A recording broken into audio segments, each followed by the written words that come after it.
वाशिममध्ये जमिनीच्या वादातून आईला ट्रॅक्टर समोर ढकलणाऱ्या मुलावर गुन्हा दाखल करण्यात आलाय। त्यासोबतच आईवडिलांना क्रूरपणे वागवणाऱ्या मुलांचा काउन्सिलिंग करण्याची मागणी होतीये। जमिनीच्या तुकड्यासाठी आईचा जीव पणाला, आईला ट्रॅक्टर समोर फेकणाऱ्या मुलावर गुन्हा, मायलेकाच्या पवित्र नात्याला काळीमा।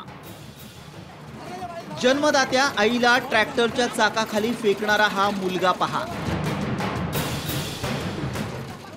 एकदा नव्हे दोनदा त्यानं जन्मदात्या आईला ट्रॅक्टर खाली फेकलं।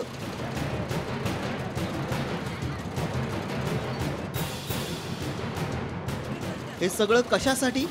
तर जमिनीच्या तुकड्यासाठी। वाशिम जिल्ह्यातल्या दाताळा गावातील कैलास दळवी या उलट्या काळजाच्या मुलानं जमिनीच्या लढाईत आईचीच ढाल केली। तिच्या पायाला धरून ओढत तिला ट्रॅक्टर खाली टाकलं। या घटनेची व्हिडिओ क्लिप व्हायरल झाल्यानंतर मालेगाव पोलिसांनी गुन्हा दाखल केलाय। 2 दिवसापूर्वी मौजे मोगळा या गावामध्ये जमिनीच्या वादावरून 2 गटामध्ये भांडण झालेले आहे। दोन्ही गटांनी आपापच्या परस्पर विरोधी 2 तक्रारी दाखल झालेल्या आहेत। यामध्ये पोलीस स्टेशन मालेगाव येथे गुन्हे दाखल झालेले आहे। तपास अधिक सुरू आहे आणि जे काही व्हिडिओ व्हायरल झाले या संदर्भात देखील पोलीस अधिक तपास करत आहेत। झालेल्या प्रकाराबाबत सामान्यांमधून तीव्र संतापाची भावना व्यक्त होतीये। आई वडिलांना क्रूर वागणूक देणाऱ्या मुलाचं काउन्सिलिंग करण्याची मागणी होऊ लागली आहे। पण या गावामध्ये अशी घटना घडणे हे खरंच आम्हाला सुद्धा कुठेतरी या गोष्टीचा विचार करावा लागणार आहे की आपली विचारसरणी कुठे चाललेली आहे।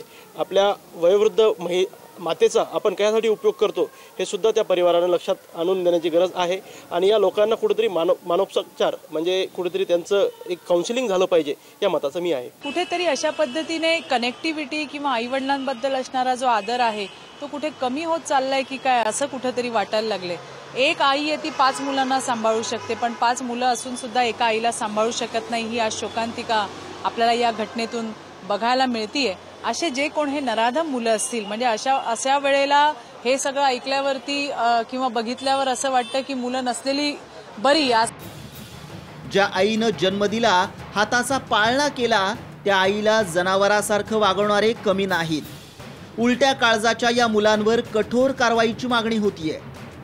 गजानन भोयर, साम टीव्ही, वाशिम।